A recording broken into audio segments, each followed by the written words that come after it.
What's up guys, Sans7 here, episode 2 of the free-to-play series. This is the account, what it looks like after 5 days, and I'll go into a little explanation of that defense. But first, here's a link. This is CojofoPlays, and that account is being given away. Check it out in that video. Alright, what have I been doing? What should you be doing? Well, gems, all the free gems you can get, so that means daily rewards, paying attention to your achievements, taking care of as many as you can, and use the heroes you have to take advantage of certain achievements that you might be able to take care of, like Immortep and breaking walls, which I'll get into in a bit. Now, this is the account. I'm going to show you what I've leveled, tell you why. Well, first off, the gold mines. Yes, I like to level them up just a bit, so when I wake up in the morning, a little extra gold. It's just not wasting away.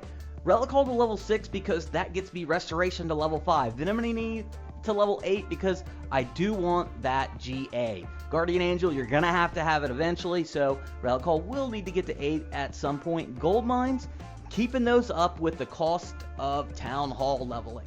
So, waiting on that vault, then Town Hall is going to be on its way to 11. That's really one of the things that you do have to pay attention to because it is expensive, so you got to keep the gold vault. So you can see I'm a little short and waiting on an upgrade. Now, towers, those are upgrading as well. That's kind of what I'm doing, is towers and then bouncing back and forth between the gold vaults for the town hall and leveling that up at this point. When it comes to mana vaults, mana mines, really don't touch them. The only time I'm going to touch those mana vaults is so I can level that gold vault. And you can see, well, I'm good to level 9, so I'm good for a little while on it. And when it comes to troops, I'm going down path number 2. You can go down path 2 or 3. You know, either one is fine. In the in-game, though, I will say dragons are better. I'm not leveling my troop camps up just yet because I'm not using troops. Now, I've got a couple guilds for you, and I'm going to be promoting the first iOS guild ever, and I've got an HBM on this account and a couple raids showing you the power of Immortep, but I'll show you where the heroes are at right now. You got the Executioner and then, well, Werewolf, Assassin. Just use them in the beginning to kind of get kicked off, and really don't use him anymore. But Immortep, there he is. He is at 2 of 9. And shard-wise, I just started farming A today, and really haven't had any time to set up any defense whatsoever until today. Now, here is the iOS guild, Kings of the Arena. Now, I spoke with Molly from KOA3, and KOA3 is one of the guilds, one of the feeder guilds for it, and spent some time in their guild chat. Really cool people. That's the boss times. If it lines up for you, I got more info in the description, and you can maybe join that guild. Alright, well, I got an Android guild for you. It's part of the White Knights Empire. This is the White Knights AU run by Ezzy. Ezzy is one of my good friends, and gotta say, I'm glad that she is running a guild because she always seemed like the person that would be a great leader. So contact her today if you want to join. Now, let's get back into the account. So, first off, the name. It's new. Had to have a name, right? Well, unfortunately, the one I wanted was taken. Found a variation, though. Lucky_77. Alright. And here's the gem roll. Oh, why? Werewolf. And I'm going to show you every gem roll I do on this account. And I want to show that because I don't just always roll legends, guys. I roll bad rolls too. So you'll see over time the bad rolls. Now, here's Red Dragon, and he's out soloing the boss. He's a Niggy and Friends member. Vice, actually, of Niggy and Friends.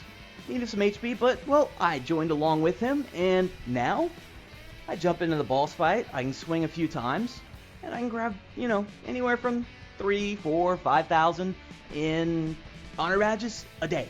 That is awesome. So if you are starting, try to find someone that is soloing the boss. It is the absolute most efficient way to level. Even if you're not starting out, if you know someone that's soloing, see if you can just tag along. Alright, well, here's Immortep, and when he procs, he absolutely destroys walls.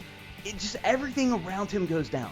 Now, if I was able to choose and pick any hero to start the game with, I would choose Immortep. Now, this is excluding, of course, Spirit Mage and the Minotaur, but when it comes down to any hero that you can start off rolling, it's him. I would pick him over Pumpkin Duke simply because he'll start out things faster. Now, Pumpkin Duke, you really do want him, but this one was kind of a funny raid to me because I mentioned the wall breaking, and it's kind of a pain in the ass, but if you have Immortep at low levels, it really is not. Now, you can see right here, that's 4 gold mines. 4 gold mines means a town hall of at least level 9. That's 90 walls. And he's going to come through here, and you can see the heroes, they don't even get to him. He's proccing, he's killing everything. Every single wall is going down. And here we go, we got the last little bit, and it's done. It's gone. Every wall in the entire base is gone. How cool is that? That's my boy Immortep. Yes. And, well, that's what led to this right here just jumping up. And, well, that was in about, I don't know, 30, 45 minutes, an hour. I don't know. It did not take long. You see the next one's going to be up at 3,000, which I'm going to go after and hope maybe even try to get tomorrow when I start playing. Now, let's go ahead and go in here because that did get me to the next hero rolling. Werewolves! All I'm rolling are werewolves. See, guys? I'm not always rolling legends.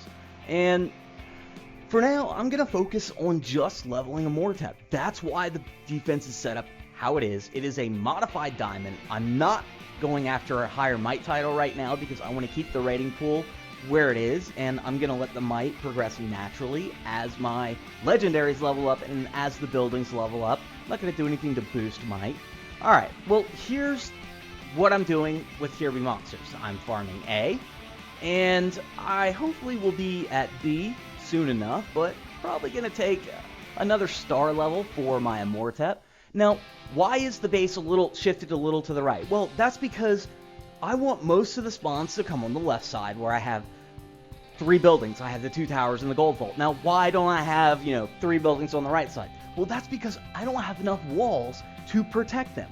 Because the way it works is you can see how my walls are tiered. They're 3 thick at the left corner. You look all the way in the left corner and you go down. It's 3 thick, 2 thick, then 1 thick.